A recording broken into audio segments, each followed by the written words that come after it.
안녕하십니까. 저는 경기도 의료원 수원병원 감염관리실 팀장으로 있는 양승혜라고 합니다. 오늘은 학원에서의 코로나19 관련된 감염 예방 관리에 대해서 말씀을 드리도록 하겠습니다. 목차와 같은 순서로 진행을 할 텐데요. 감염 예방 관리는 어떤 감염병이라고 해도 손위생과 호흡기 예절을 빼놓을 수 없을 것 같습니다. 제일 먼저 손위생에 대해서 말씀을 드리도록 할 텐데요. 코로나19 전파 경로를 보면 대부분 호흡기 비말을 통해서 전파가 된다고 잘 알고 계실 테고요. 이는 대화나 기침, 재채기 등을 할 때 나오는 사람의 침방울, 비말을 통해서 바이러스가 나오면서 사람 간에 전파를 일으키게 되는 상황이고요. 접촉에 의해서도 전파를 일으킬 수 있는데 감염인의 비말이 묻은 손 그리고 매개체를 접촉한 후에 본인의 호흡기를 만졌을 때, 음식을 섭취했을 때 이런 경우에 전파를 일으키게 됩니다. 의료기관에서는 에어로졸 발생하는 처치를 했을 때도 전파 경로로 작용을 할 수 있는데요. 밑에 표를 보시면 스테인리스 스틸이나 플라스틱에서 4일 동안 코로나19 바이러스가 생존을 한다는 결과 보고가 있고요. 의료용 마스크 겉면에서는 일주일까지도 생존이 가능하다고 합니다. 그렇기 때문에 접촉을 통한 바이러스 전파에 대해서도 관리를 좀 해야 될 것이고요. 집단 감염에 대해서도 의료 관련이나 가족 그리고 장기 요양시설 등 여러 경로를 통한 집단 감염이 일어날 수 있습니다. 질병관리본부 질병관리청에서는 예전부터 손 씻기와 호흡기 관리에 대한 홍보를 계속 진행을 하고 있었는데요. 질병관리청에서 매년 진행하고 있는 손 씻기 실태조사 결과를 보면 용변 후 손 씻기 및 용변 후 비누로 손 씻기 실천율을 조사를 하고 있는데요.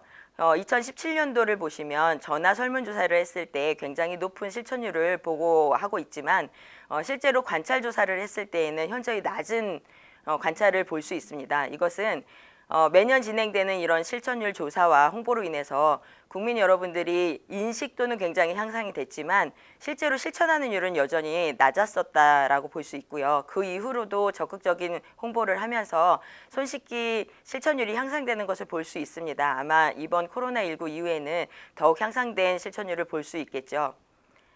손 씻기에 대한 비율을 보면 응답률을 봤을 때 화장실 사용 후에 손을 씻는다 라고 대답한 비율이 굉장히 낮게 보여지는 것을 보실 수 있고요. 심지어 비누로 손을 씻는다라고 대답을 하신 경우에는 30% 미만을 볼 수 있겠습니다. 손을 제때 씻지 않는 경우에는 그래프를 보시면 세균 한 마리가 1시간 지나고 2시간, 3시간 지나고 나면 3시간 만에 26만 마리의 세균으로 증식을 하는 정도로 기하급수적으로 굉장히 증식을 하게 되는데 이 사이에 손을 한 번도 씻지 않으면 손에서 굉장히 많은 세균을 전파를 하게 되는 양상을 볼 수 있을 거고요. 손 씻기 전후의 실태를 비교를 했을 때 손 씻기 배지에 손 모양 배지에 손을 찍었을 때 나타나는 균들 바이러스나 곰팡이 이런 것들 자라는 양상을 봤을 때 손 씻기 전과 손 씻기 후의 비교를 한 화면에서 물로만 손을 씻었을 땐 여전히 세균이 증식을 하고 있는 것을 볼 수 있습니다. 이는 물로만 손을 씻는 경우는 굉장히 손 씻기가 부족할 수 있다는 것을 보여주고 있는 거고요.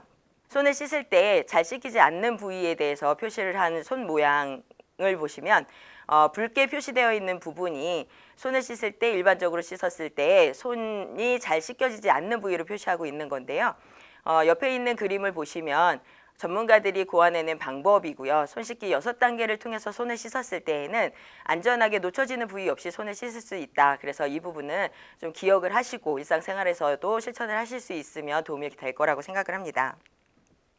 손을 저희가 지금 손위생 이렇게 계속 얘기를 하고 있는데 손위생이라고 하는 것은 대부분 알코올을 함유하고 있는 손 소독제로 손 소독을 하거나 아니면 물과 비누를 이용한 손 씻기를 할 수 있는데 물과 비누를 이용한 손 씻기, 손 위생이 필요한 경우에는 눈에 보이는 오염이 있는 경우 그리고 화장실을 다녀온 후에는 반드시 물과 비누를 이용한 손 씻기를 시행하여야 합니다.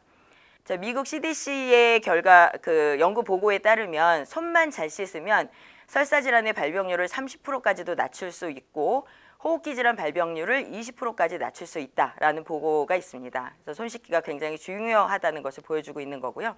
다음으로 호흡기 예절을 보시면 결핵도 그렇고 인플루엔자 유행철마다 호흡기 기침 예절에 대한 홍보가 계속 이루어지고 있습니다. 자, 코로나19도 마찬가지인데 코로나19 감염 예방률에서 마스크 착용이 굉장히 높은 비율을 나타내고 있는데 기침이나 재채기를 할 때 마스크를 착용하지 않은 상태에서는 비말이 6m에서 8m까지도 날아갈 수 있다고 합니다. 이때 주변에 여러 사람들이 있으면 비말을 통해서 바이러스 전파가 이루어지겠죠.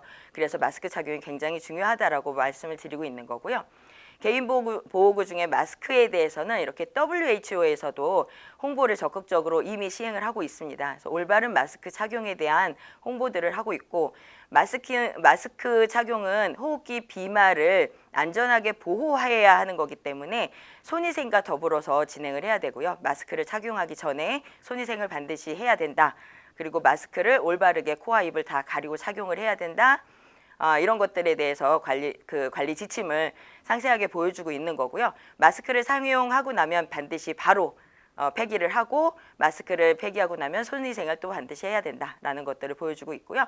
또 절대로 하지 말아야 되는 부분은 마스크가 손상이 됐을 때 지속적으로 착용하지 않아야 되는 부분, 그리고 마스크를 일명 코스크나 턱스크라고 하는 일부만 가리는 행위는 해서는 안 된다라고 하고 있는 거고요. 마스크에 오염이 가능한 전면 부위는 만지지 말도록 지침을 주고 있고, 사용한 마스크를 어린이들이 손으로 만지거나 접촉을 하지 않도록 주의해라. 그리고 마스크를 이틀 이상 여러 날 반복해서 사용하지 않도록 주의를 주고 있습니다. 우리나라 질병관리청에서도 복지부에서도 비슷한 내용의 지침을 주고 있는 내용이고요. 그래서 그림과 같은 내용으로 마스크 착용과 탈의에 대한 안내도 같이 제공을 하고 있습니다. 그래서 수염을 많이 기른 상태에서 마스크를 착용했을 때, 그리고 마스크 안쪽에 손수건이나 마스크를 이중으로 착용한 경우에는 마스크가 코와 입을 충분히 밀폐해서 가려주지 못하고 비말이 새어 들어가거나 문제가 생길 수 있기 때문에 그런 부분들은 주의를 하라고 안내를 하고 있고, 또 마스크를 착용할 때 마스크의 선이 그 줄이 꼬이지 않도록 조심하는 부분에 대해서도 안내를 하고 있습니다. 이렇게 서면으로도 올바른 마스크 착용 방법에 대한 안내를 하고 있는 상황이고요.